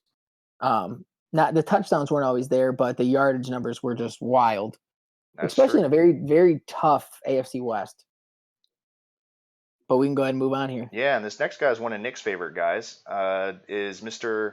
Lorenzo Carter. This is a guy Nick really fought hard for, the middle linebacker. Played for the Giants at first, and then got traded to the Saints for the majority of his career. And then there at the end, he played for the Philadelphia Eagles and Aries. I wanted Carter high. Regan and I settled here, but I had Carter. I wanted him up in the top 5. 802 tackles. The guy had the most tackles all cycle long. 114 tackles for loss, the sacks, 82 passes deflected. He did it for all 3 teams. He led the league in tackles with the Giants. Who knows how, because he was the only player on Chad's defense. But and then he had huge seasons with Brent, and then he moved to Aries and just finished the cycle so strong. I think he started as the 67 overall, and everybody wanted him. And because he had like 89 speed or something out the gate. Yeah. And he was like 6'4", 6'3". But it's one of the rare guys. Most of the guys on this list, max, you're seeing 2 teams, other than LeVeon Bell, with the 4 teams. But Carter played 3 teams and kept that high production level up. Because a lot of times what you see is guys play for one really good user who knows how to use them scheme, then they get traded and they have a terrible rest of the cycle and they miss the list. They have a bunch of really like Carson Wentz, for example. When you look at his seasons what he had with Tosh, Wentz could easily have made this list. But then you look at the seasons where he had with Aries, and it's like he struggled a little bit there, and it keeps him off the list. So it's an example of just being in the wrong scheme or with the wrong user. So, but Carter was a freak. Yeah, Carter's like a Madden 25 user middle linebacker. Yeah, yep, easily the lowest overall player at the start that made the top 25. Yeah, no doubt. Yeah, especially top 15. Yeah, he definitely overplayed his overall, because I mean, even in that was something Brent was keen on pretty quick, was that speed mattered the most in Madden 19 for linebackers, and he was pretty much right. Yeah. Brian's in chat. Let's go ahead and move on to 13. Yeah, number 13. He's gonna ask how to get 10 more hours. Yeah. Yeah, right. And then need like a second or third, explanation on how to do it. He's on his 4th account. Yeah, we are his tech support. We are Brian's tech support for some reason. Yeah. But yep. Brian, reboot, dude, reboot. Yeah, turn it off, turn it back on. There you go. And number 13, Jair Alexander, the cornerback from Green Bay. He had a huge cycle, and that's another guy people wanted, but and he thrived with the Packers. 65 picks, second most picks out of all players behind Tre'Davious White for the Bills. 123 passes deflected, 510 tackles from the corner position. He was the cornerstone piece for this defense, one of the cornerstone pieces for this defense. And I think Regan described it perfectly. I either had 99s or 70 overall players, and that's why you're going to see some Packers up on the list. But Pride is lucky to have this guy for next cycle. Jair Alexander's a freak. Yep, very athletic. This was one of your no-touch players, right? Yeah, yep. Every time somebody would inquire, they get a smack. Yeah, that was him and him and Medlen and Brooks were the guys that. Yeah, I will give Higgy credit, because Higgy tried to get off before, and Higgy's got balls the size of. He'll ask for anybody. He will. Yeah. I mean, he's a pro. Yeah, no, that is very true. And I think he wanted Pino for a third at one point. Yeah. Right? No doubt. And then Ace was trying to sneak him on his team there at the end of the cycle. But you keep a guy that long, and like we said, we're going to repeat it. At this point, you're going to see a lot of guys that are single team players. These dominant guys for the entirety of the cycle. I'm hoping that's what we start to see more from Madden 20. Is when you have a guy that you're having success with, instead of trading him away, you keep him and let him thrive in your system, and then we can see more guys on this list. I think a lot of guys do a good job of that, but I think it's more realistic. It's pretty cool when you see a guy putting up crazy numbers and he gets the big contract and stays and finishes out his career. But obviously, everyone builds their team differently. But yeah, and here's this next guy is another guy that was a real franchise cornerstone. A guy that probably could have been traded and maybe traded in Madden 20. Cough cough. But it is Mr. Ezekiel Elliott, the halfback out of the Dallas Cowboys. And this guy, he's my favorite personally, my favorite halfback. This guy was consistent. NWS, you got to give him credit. Year in, year out, he was a 1,000-yard rusher almost every single season. I mean, just pounding them out. And this guy had the most carries out of anybody in the entire league over 9 seasons. Yep. I mean, machine. Wild. You had him as your number one running back. I did. And I had Geis, just based off yards per carries. But I mean, Zeke, 135 total touchdowns was the most for all running backs, which is just an insane number.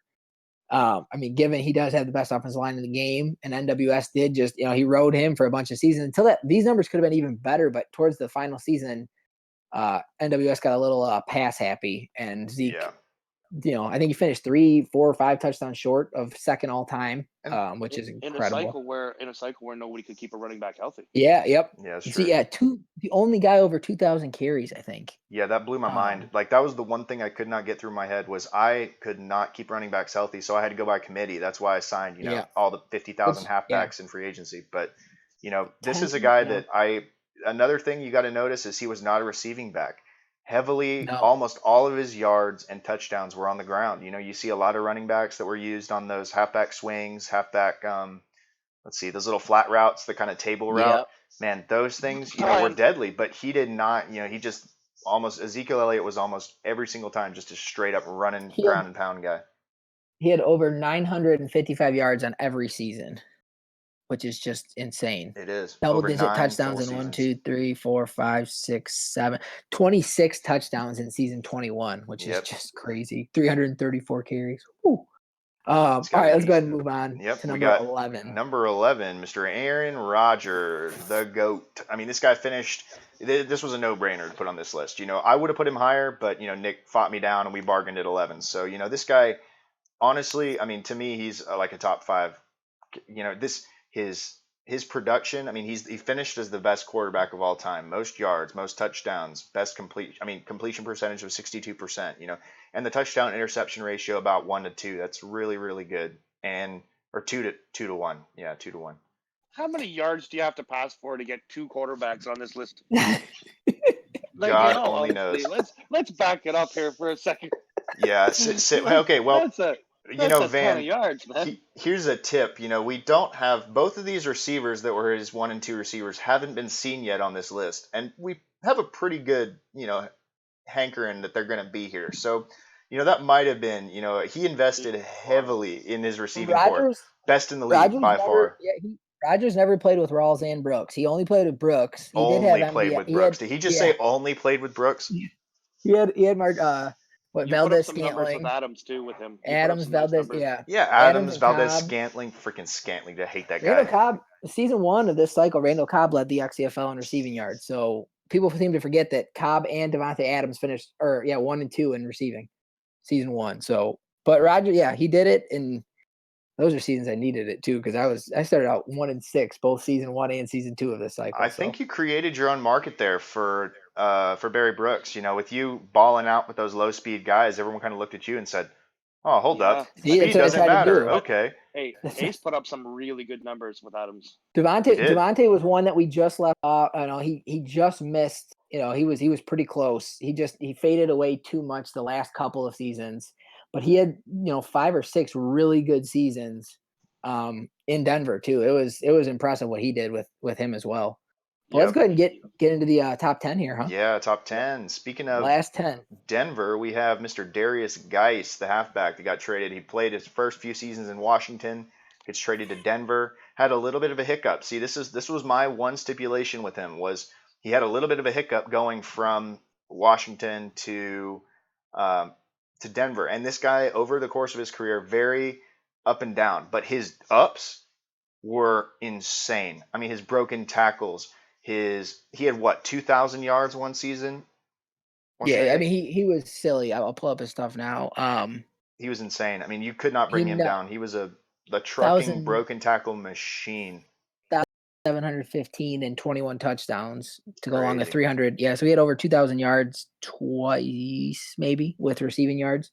But Darius Geis, if you recall, was the trade bait for one of the guys that just made it into our XFL Hall of Fame. Yes, sir. Yeah.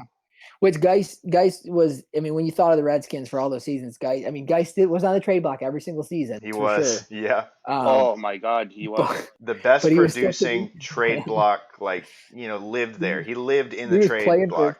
He was playing for his contracts, that's for sure. He was. But 100 rushing touchdowns in 9 seasons to go with 13 receiving. He was only 113 compared to Zeke's 135, but once again, the impact we didn't see Zeke carrying his team to the playoffs like we did Geis. We didn't see, Geis was big time for this team. And when Geis was off the field, you noticed. I mean, Geis, I personally think the reason I won against Jack was because Geis went down in the first quarter of that game.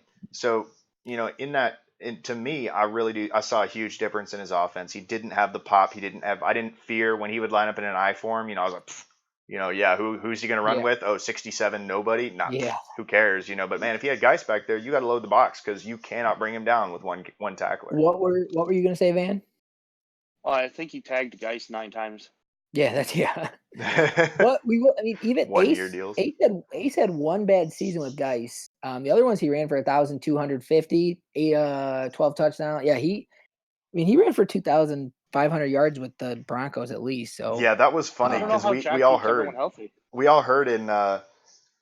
in staff chat. He was kind of just like, oh, so guys, I figured out how to run, and we're like, oh really? Yeah. And he's like, yeah, I kind of figuring it out now, and it's like all of a sudden he posts this huge 1,400 yards. We're like, oh, okay, yeah, Ace learned how to run. All right.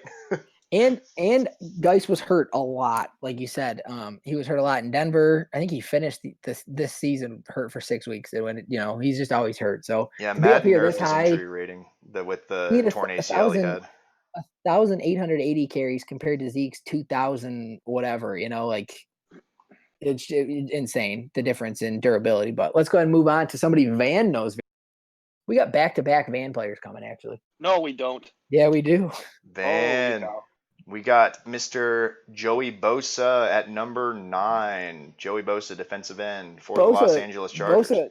Bosa came up just short, 3 sacks short of setting the career record in sacks of all time, with 178 sacks. Because Gomu ghosted me for our last game. Yep. Because if you probably would have got. But then, so this is where I go back to Garrett. Myles Garrett had 9 forced fumbles. Joey Bosa had 35, 178 sacks, 114 tackles for loss, 35 forced fumbles, 470 tackles. Bosa paired with Melvin Ingram, Ryan Pino, all those guys, was huge for the Chargers. Probably 30 of those were the helicopter strip sacks, right, Van? Yeah. yeah, for sure. He was a nightmare. I remember Doss switching his tackles 5 times in a game. I'm not kidding. It didn't help though, because you had Ingram for the first half of the cycle, and then Pino, who might have been on both of these lists that we've just had, if he got 2 more seasons in. Yeah, the 2 all coming off the edge. You had to watch. Well built, I know very well a lot of guys keeping their halfbacks in there at the end of the cycle. Yeah, especially against your crazy team. But yeah, you had both sides. You had Bosa on one side, then you had Pino on the other. I mean, you block your running back. You almost need that the double halfback set where you have one on each side. Oh yeah. Okay, we got 8 to go, and let's go ahead and do it. Can we do it? We believe in ourselves. Number 8 is Derwin James, the Charger and future Packer of. He was a freak, man. He was a freak in Los Angeles. He was a freak with the Packers. He fought almost 600 tackles from the safety spot. He had the most interceptions for safeties with 50. Yep. 112 passes deflected, 15 forced fumbles. Yeah, twice. That number, that 15 forced fumbles, was actually double what the closest safety was. Yeah, it just, what, 6'3", Van? 6'3", 225, whatever he is. Most passes defensed. Yeah, 92 And they got the +2 speed at the beginning with him. He was a freak, and he was huge for you, and then we both had opposite needs. I needed a DB, and you needed a receiver, and I gave you a first, and first and Scantling. Yeah, and then it went to the wide receiver graveyard. Yeah, he did. He died. It just shows the value it took to get Derwin James away from you. Was just I didn't want to trade him. No, but you're how many years did you have? 1, 2. I think at least 4. Yeah. So because your last year with him, he had 24 passes deflected in one season, which is just massive. He was just all over the place. 3 sacks. I love how he forced the fumble to win the game in our game after I traded him. Yeah, that was just beautiful. Poor Austin Eckler still laying on the field dead. 160 pounds and he turns into James.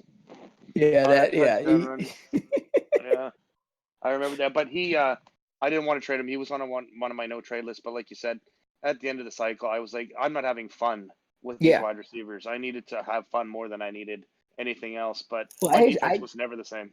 And I talked to Ace about I think we probably both talked to Ace about this trade, but I talked to Ace and I said, I don't know. I really Valdez-Scantling, and Ace said, at this point of the cycle, just get someone you're going to have fun with. And I mean, I already had Brooks, and I was like, I've always wanted Derwin, and it was just, I joked about it all cycle how I was going to trade for him with you, and we always joked, and then it actually happened, and it was kind of cool. But yeah, Scantling did ball though. Gotta make those moves. Scantling did ball. At least he got hurt, but he was a baller.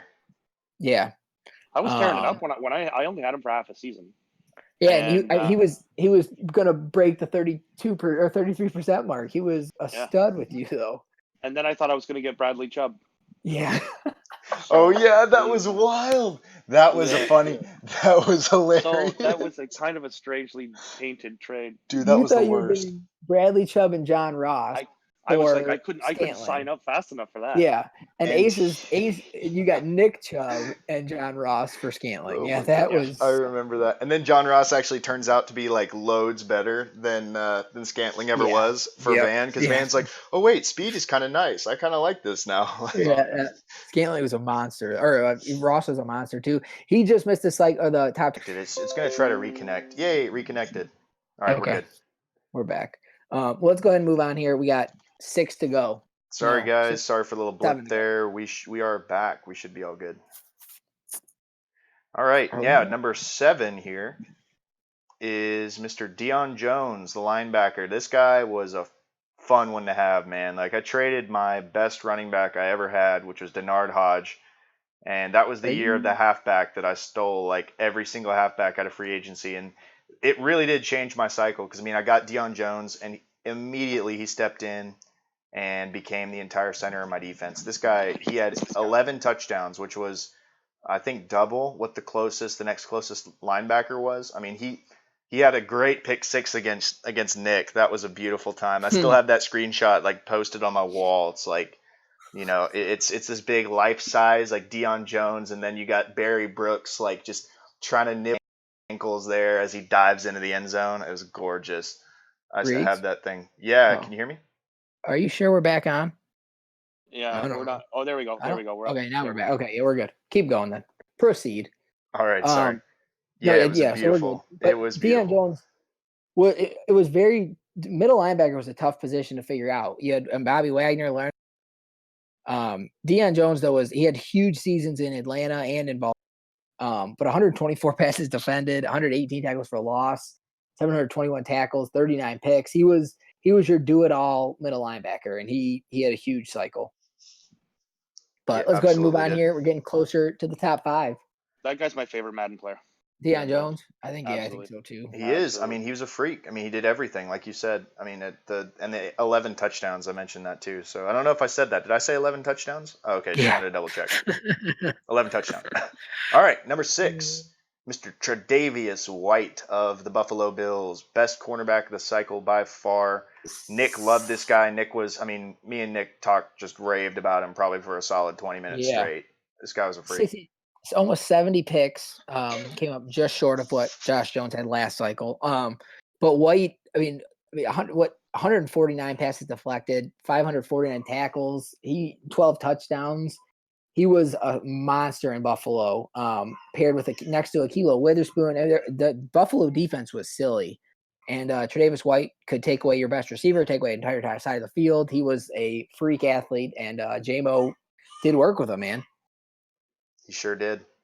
And that was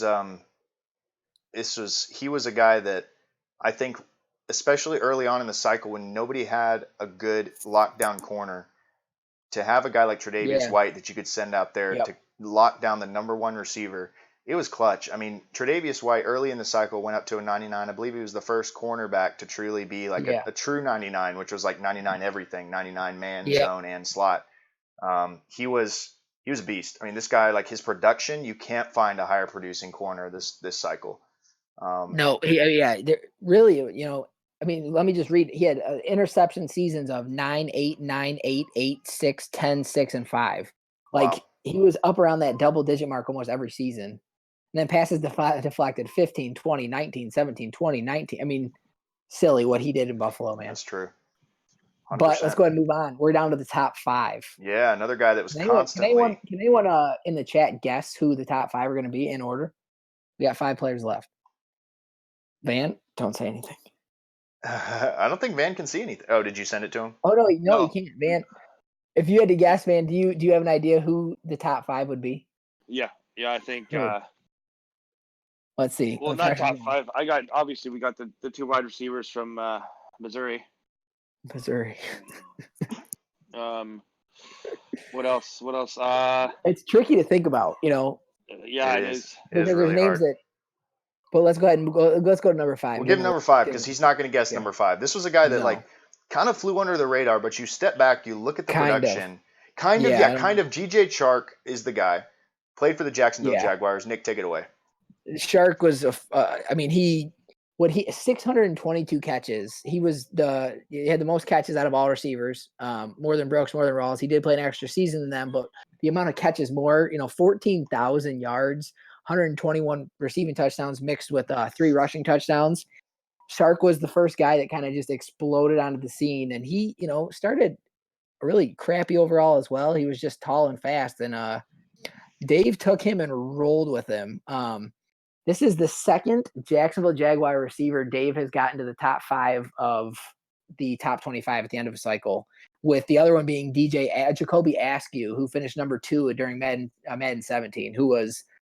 We'd have to ask Dave. I don't know if Dave's in the chat, but who's his favorite, DJ Chark or Jacoby Askew? I'm willing to bet it was Askew, but Chark was the guy that you had a game plan for. You had to put multiple people on him, and even when you did that, like Brian literally just said in chat, my nightmare, dude killed me. Yeah, he did. Ace he did said me too. You couldn't Brooks, cover him. Rawls, Chark, Watts, Tack. He's pretty close. Let's go ahead. See, I don't know. I had that brain for why I put you on the spot though. That was unfair. Oh, okay.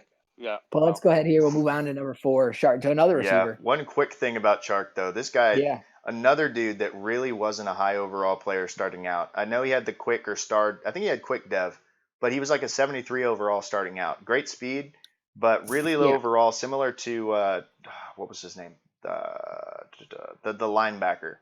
Athletic freak that you had to build. Yep, you had to build him. There wasn't a chance. You weren't going to build him just off of stats. It's right off the bat. First season right out of the box comes with 959 yards and 8 touchdowns. And then he just explodes and goes over 1,400 yards every single season and double-digit touchdowns, including 2 16s and a 20 touchdown season in there. He was big for Jacksonville. Especially on the sideline, dude. He was 6'3". And it's like, 6'4", when he was, or 6'4", he was huge. I mean, it's like his catch radius was wild. You throw it outside the numbers was where he did most of his damage. He wasn't like a deep post guy, like, the next guy or, the future guy, but he was definitely a guy that did all of his work outside the numbers and he just torched you. But and then speaking of which, with Keenan Gordon, but go ahead. Yeah, Keenan Gordon, exactly. And then once, we all know the story there. He goes to Hickey, wins the Super Bowl, but the rest is history. Speaking of which, we got Isaac Rawls, another boss who didn't win a Super Bowl, but he lost. Put up the stats all day and twice on Thursday. This guy was a freak. Yeah, more touchdowns than more touchdowns than Chark by a lot. Did it in the return game too. He was big. He was big in Buffalo, big in Green Bay. We already talked. Coming in at number 4. I mean, you could pick any of them, between Chark, Rawls, the other guy that's going to be mentioned. It was a big, heavy wide receiver cycle, and these guys just killed it. It was. We have 2 major guys in our top. Like, that was a real theme that we found is, the depth at the guys we were considering were heaviest at wide receiver and pass rusher. We had 10 to 15 receivers we were considering, and then about the same in pass rushers. So, all these guys were just loaded. This year was very, very deep. And here with number 3, we have a pass rusher. We have Mr. DeSean Watts, the outside linebacker, the same guy acquired in the trade, but he places one step higher. I wanted Watts at 2 because he had the most sacks over the entire course of the cycle, and he played one less season than all the other guys. I think what he did in his 8 seasons was more impressive, but we'll get into that when we get to number 2. But he had a monster career. We talked about him earlier too. 178.5 sacks, 0.5 more than Joey Bosa. 119 tackles for a loss, 23 forced fumbles. Watts was a freak. He was one of those, fast, high acceleration defense, outside linebacker, defensive end type players, and he made the most of it.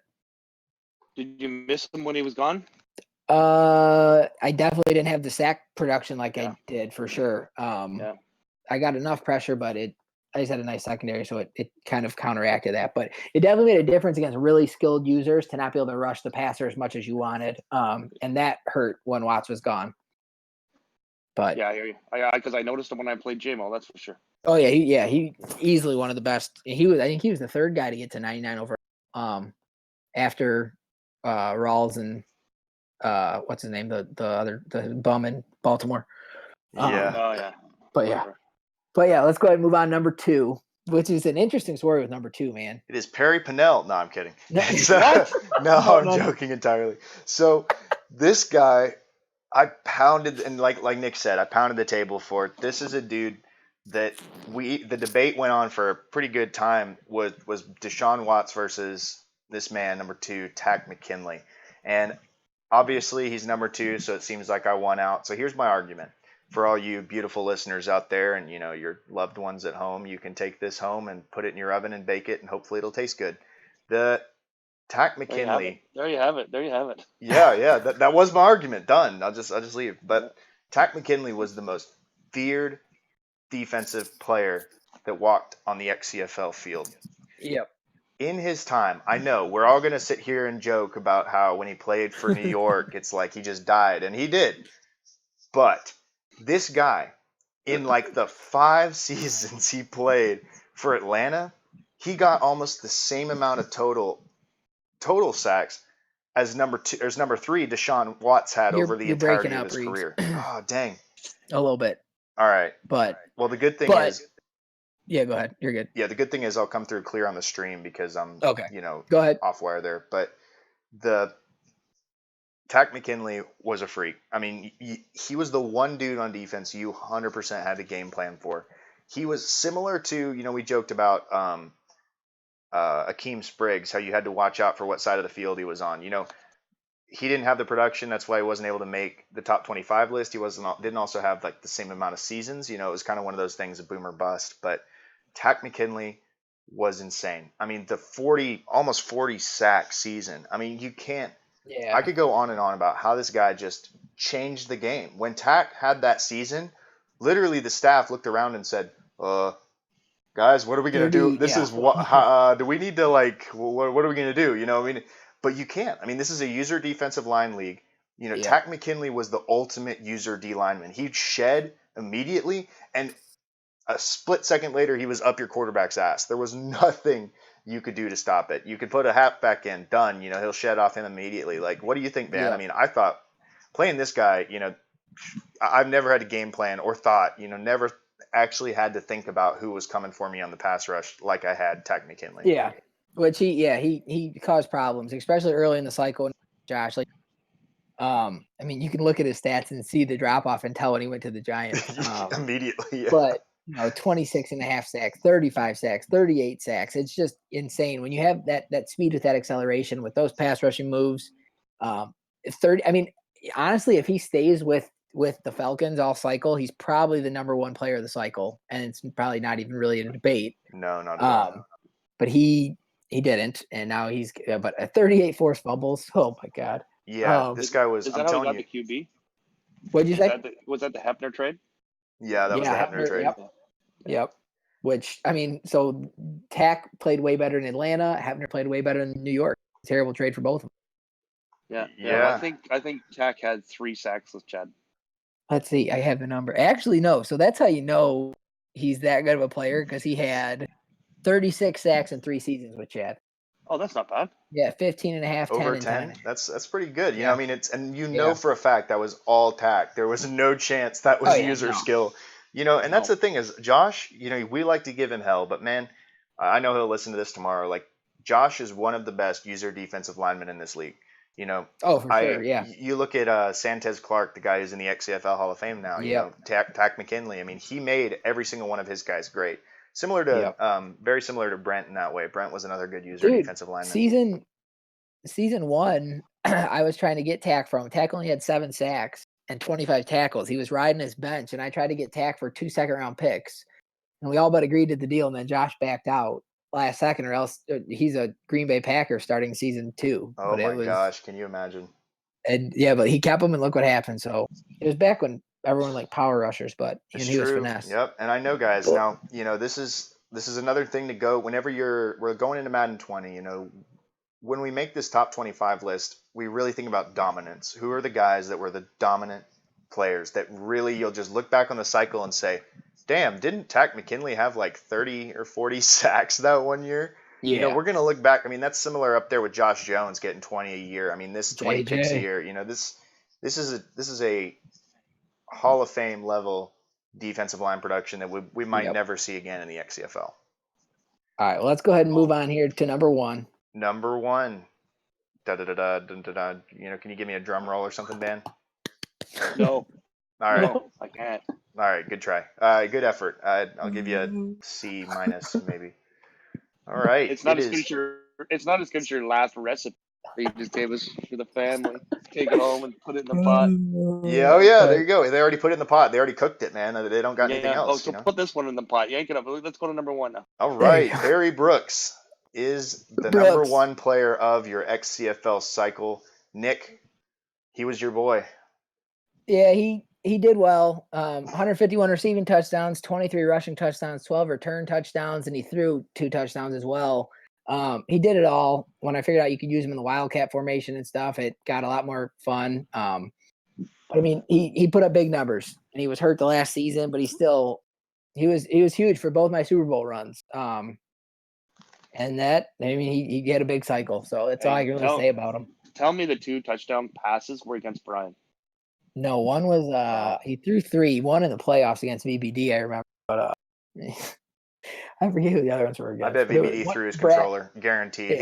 He probably was like, did a wide receiver just throw that on me? I'm done. So I got it from Brackett. The first time I played Brackett, he did the Wildcat pass and threw a no-look touchdown with his running back, and I was like, what the hell? Like, how'd that work?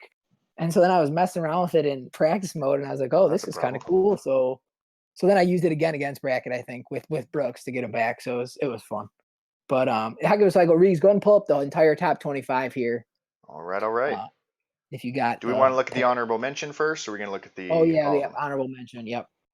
All right. Well, we can go ahead. All right, honorable mention award. Which we even left some people. We cut the honorable mention list short because there were so many guys we still wanted to throw on here. But tell me when it's up there. Yeah, I got to load it up real quick. And I put the wrong one up there. All right. We'll go ahead and actually what we're going to do is we're going to look at the top 25 real quick because Regan can't find the file. That's fine. Tell me when you're good. I had the top 25 file instead of the. Oh, gotcha. Yeah. Well, there's the top 25. We can recap it there. Van, let's start with you, man. Is there anybody on this list or even just throughout the entire cycle that you enjoyed, somebody else, enjoyed watching? Is there somebody that made an impact on you that you'll remember moving on or what? Yeah, well, I think going against other teams, like in my division and stuff, I think Tyreek Hill at the beginning. Yeah. When I can just remember thinking, okay, there's no way this guy. Now, he didn't put up a lot going forward at the beginning. I remember those first 3 seasons. I was really, really worried about it. Right. And then Jack's cornerbacks, I know they didn't put up huge numbers aside of me, stuff like that, but his cornerbacks, his defense, and his 55 overall linebackers are always be a bright spot in my mind.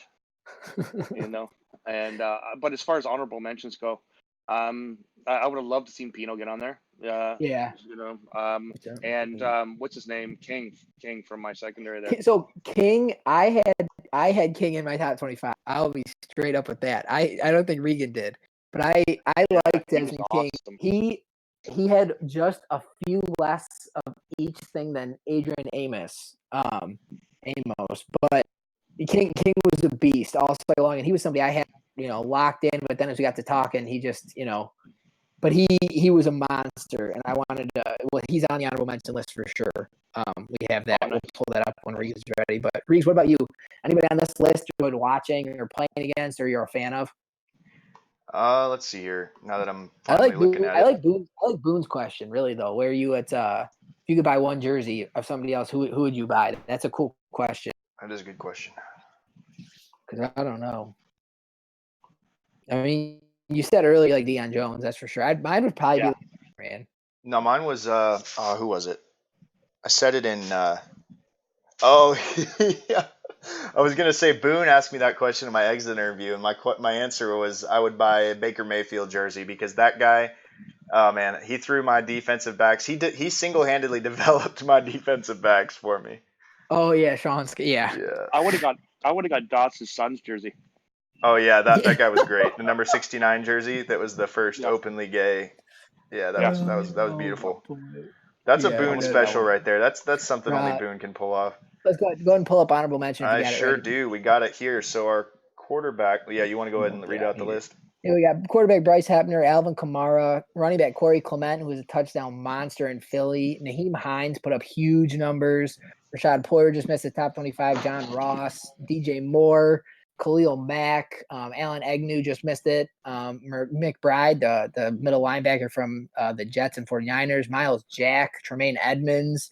Deone Buchanan had big sack numbers, but that was about it. He was still a monster with the Cardinals and Iraq. Marlon Humphrey, the corner for the Ravens, had a ton of passes deflected. Desmond King, the safety like we talked about, and then Minka Fitzpatrick had a ton of tackles as a safety too.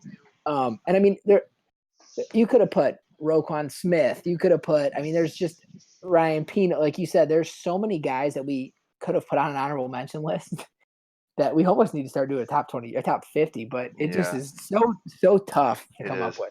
And we spend a lot of time. We really do sit there and we debate, who's better than this? Well, he had a better this, he had a better that, so it takes a while to do this, put this together. Yeah, the spreadsheet. Yeah, Nick was charting major creds to you, Nick. You charted everything, every single stat. It was perfect to have all that in front of you. You could pretty much just analyze it so easily. Well done, very well done. You got guys like Boone had Tyrann Mathieu play really. Jalen Ramsey had a decent couple seasons. Luke Kuechly was a freak, but just kind of Luke was another favorite of mine. He kind of, as the cycle went on, he kind of fell off. But he got old. He was similar to Bobby Wagner. He just was quieter. Just didn't really have he was a pass coverage kind of guy. He was one that if you played in the NFC West, you knew Luke Kuechly because he picked you off multiple times. When I played Air V, he had 3 picks against me, and I was like, dude, this guy was everywhere. You'd think you had it open, and he would just say, nah, I'm gonna get this. Like Van said, Tyreek Hill could be on here. Javon Goss just missed as well. The last season where he only had 5 touchdowns hurt him big time. And only it was over 1,000 yards one time, but he had a season of 26 touchdowns and a season of 16 touchdowns. If he has a good season 3, he's on here with just 3 seasons. Lambert just didn't have enough compared to some of the other guys. What did Von Miller end up looking like? He did not do much. No? No, because he retired earlier. He had 2 really good seasons, but that was about it. And that was probably with Brian, right? Yeah, and then like Corey Clement with Aries was a touchdown, monster. He was, but he just he only was over 1,000 yards 4 times out of 9 seasons. So it's a guy you couldn't really throw on there. But he had 24 touchdowns. He was pretty much a red zone beast. But my favorite personal favorite on this list is Miles Jack. And Miles Jack, I was so convinced I was going to put him in my top 25. I saw his name on the list. I was like, oh yeah, done. He's on my top 25. But when I got to looking at the stats, I was like, dang, I feel like he made more of an impact than that. Because man, in the red zone, he was a freak, dude. You couldn't throw. I kept telling Dave, whenever he and I would play, I'd be like, bro, your red zone defense is impenetrable. I don't know what you do. He's like, yeah, it's Miles Jack. I'm like, oh, okay, well that'd be it, And when he was out, when he was hurt, sure enough, Dave didn't have the juice. Here you go in the chat. Brian says Turner DeSico was robbed because Ace stinks. Ace said, sorry I didn't cheese crossing routes what they like you do. Oh no. The beef in chat already starting. Beautiful. Oh, and who's the running back? What does Regan's running back before you traded him? What does his stats look like? Oh, Denard Hodge. Hodge had Yeah. a good season. Once again, another guy, Josh Ram. No, I'm just kidding. But he just not enough production consistently. Yeah. Derek Carr threw for a ton of yards. They almost threw him on there. Tosh is wondering why Roquan. Roquan would be an honorable mention. We kind of were rushing to get all this stuff done up until the show went live, and Regan messaged me like maybe 10 more guys to throw on the list, and just couldn't get it done because we were doing all the plaques. But there's a ton of guys that could have been an honorable mention that we discussed so many guys. and had. Great cycle all the way around, man. Like Roquan every single team had a guy that could have been on here. Oh yeah, and that's DeAndre Hopkins probably could have. Hopkins was another. Yep. He had one really good season where he had 20 touchdowns and 86 catches with Boone, and then really barely topped 1,000 yards. And as a receiver in this league, if you weren't over 1,400, you had no shot really. Consistently. Yeah. Odell Beckham was huge too until he died on the Patriot bench. He finished with 500 yards in the last 2 seasons combined. So. Or else Odell's probably in the top 10, really, if Chad keeps him. Calvin Ridley missed out. There's the list goes on. Devontae Adams. It's just it's fun. It's fun to look at, compare guys, but it is not easy to do. I'm trying to find a way we votes on this. But I want guys to like these spreadsheets. You literally are analyzing every single stat from every single season. So maybe I'll make these spreadsheets and send them out if people would take the time and actually look at them. I don't know. We'll see. Maybe like everybody brings in a top 5 or something. Like everybody sends you their top 5 players, and then whoever the top 25 vote getters. I don't know. That's a tough one. Yeah. There's an online system that you can do. There's Survey Monkey. Yeah, that's true. Maybe if I put a thing of like 50 players together and then they vote, you pick your. Yeah, maybe that'll be good. Yeah, maybe we'll do that for next cycle because it would give more guys a. Oh, I know keeping Joe Mixon. Joe Mixon was great too, Higgy. He had some big time seasons towards the end. Roquan did not lead the XFL into deflections. He had a couple big seasons. I'm answering the chat. Yeah, but Roquan definitely did not, dude. That was Deion Jones at middle linebacker. Yeah, he definitely led the league by the most. The rest of his stats just didn't line up with the other, Wagner, Deion Jones, Lorenzo, even Kuechly. It just wasn't enough. Ooh, and it might not Kuechly. Be. Oh, Kuechly was good though. I don't know. He was a beast, but he definitely was. But it's the thing. Roquan did make an impact. He made a huge impact, which is why he would get an option. But as a user linebacker, is that what he said? No, that's just what I'm saying. Because as a user linebacker, yeah, he made an impact. But I could say, I don't know, like Tremaine Edmonds would be another guy that was a real close one. Edmonds straight up freak. 6'5". Yeah, looking at his stuff. I guarantee Jack probably offered his left nut and his right nut and probably his firstborn children, as long as he could keep them for long enough to build one, he was big. Jack has 3 testicles. Oh, he does. Yeah, that's true. Yeah, they breed them differently up there in Virginia. Yeah. Robert says Brody Spriggs had the most TDs by an O lineman. He did. That's top 25. Boom. Done. Drop the mic. Matter. Has anybody done anything more than Robert with that in order to get those guys in the top 25? And hats off to guys like SP and those guys who did such a great job as well. Yeah. But to get that's another one. SP's a defensive lineman that him and Peanut. Yeah. Those are 2 guys that, if there were more seasons, could have easily been on there. What's his name? Verdon? Rashawn Vernon. Yep. He was a freak. Vernon. Vernon. And his wide receiver was pretty good. Wire or something. Real quick, Robert has released a Riley League press conference on Twitter, so everyone will run over to Twitter and watch that. But okay, let's go ahead and log off here, guys. Thanks for tuning in. Anything else you guys want to add before we go? This officially is going to close out Madden 19. Yeah, well, if this show didn't get me even more pumped for 20, I don't know what will. So I am fired up, and I'm looking forward to another great cycle. Oh yeah, man! Absolutely. I'm thrilled. It was a real great cycle. Great group of 32. I really couldn't ask for a better league. This ever since I've been here, this place has been home. Yeah, it got good as soon as you got here. No, I'm kidding. Yeah. No, that was when Van got here. No. All right, guys. Thanks for listening in. We're gonna get out of here. Peace out. All right, deuces, guys.